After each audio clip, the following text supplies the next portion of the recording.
أهلا وسهلا بيكم أجمل ركاب في الدنيا، ركاب أتوبيس 6. أهلا وسهلا في رحلة جديدة من رحلاتنا. احنا دلوقتي في محطة حماتي من كل قلبي مع جيهان سالم. هنتكلم في محطتنا عن الحموات الحسنوات، الحاجات اللي زعلتنا منهم والحاجات اللي هلكتنا من الضحك، يعني من الآخر هنحكي مواقف. يلا بينا نطلع فاصل، واوعوا تروحوا بعيد، استنونا. ذاكر يا هل انت ذاكر يا بيه.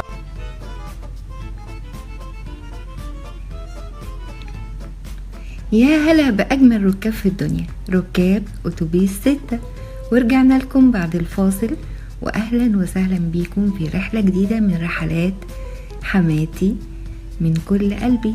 في رحلتنا النهاردة هنتكلم عن الحموات لما يكونوا أصحاب.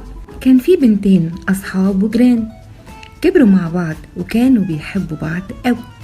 اتخرجوا من الجامعة في نفس الوقت واتجوزوا تقريبا في نفس التوقيت.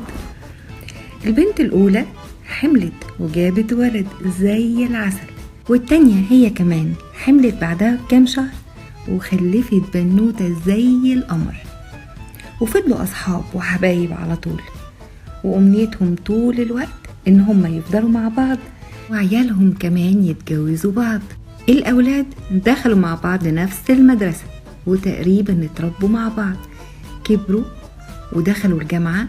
هو دخل كلية الشرطة وبقى ضابط زي العسل، وهي دخلت هندسة وبقت مهندسة زي القمر.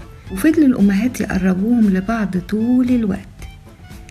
البنت حاسة إنه أخوها وصديقها، وكانت دايما طول الوقت تحكي له كل حاجة في حياتها، وهو كان دايما مصدر الفرحة والأمان ليها. بس لما كانت أمها تقول لها عاوزين نفرح بيكم، تقول لها ده أخويا يا ماما. وأمه كل ما تتفتحوا في نفس الموضوع يقول لها دي أختي وأنا بحبها.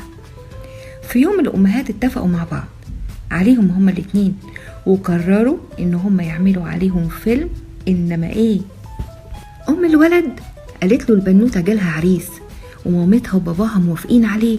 العريس دكتور زي الفل ومفيش حاجة تعيبه، دكتور مسافر برا وجاي الشهر اللي جاي يخطبها، وما عندهوش أي وقت، ويمكن كمان يتجوزها ويسافروا وياخدها معاه. وأم البنت قالت لبنتها كده هي كمان، وقالت لها أنا مصر عليه وأبوكي كمان موافق عليه، جهزي نفسك هو جاي بعد شهر. البنت طبعا اتجننت ورفضت، وطبعا أمها كانت متفقة مع أبوها على نفس الكلام، لأن هو كمان كان بيحب الولد قوي. والبنت طبعا فضلت تتنطط وطبعا رافضة لكن هم ظبطوا عليها الموضوع ايه تمام.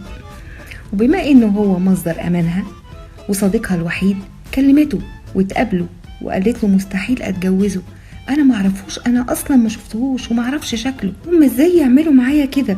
هم ما كانوش بيجبروني على اي حاجة في حياتي. المهم فضلوا يتقابلوا كل يوم ويتكلموا ازاي يحلوا الموضوع، وطول اليوم مع بعض على التليفون. هي تقول له انا نفسي ارتبط بحد يكون فيه صفات معينة، نفسي يكون صديقي وصاحبي واماني، حد زيك كده.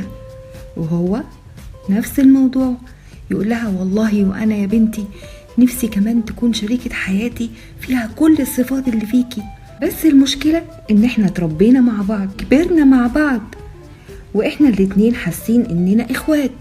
المهم قبل ما يخلص الشهر هما كانوا قربوا من بعض اكتر واكتر، وفي الاخر لقيوا نفسهم بيعترفوا لبعض بحبهم وانهم ما يقدروش يبعدوا عن بعض ولا يوم، ومش متخيلين ازاي تسافر وتبعد وتكون مع حد تاني ما تعرفوش.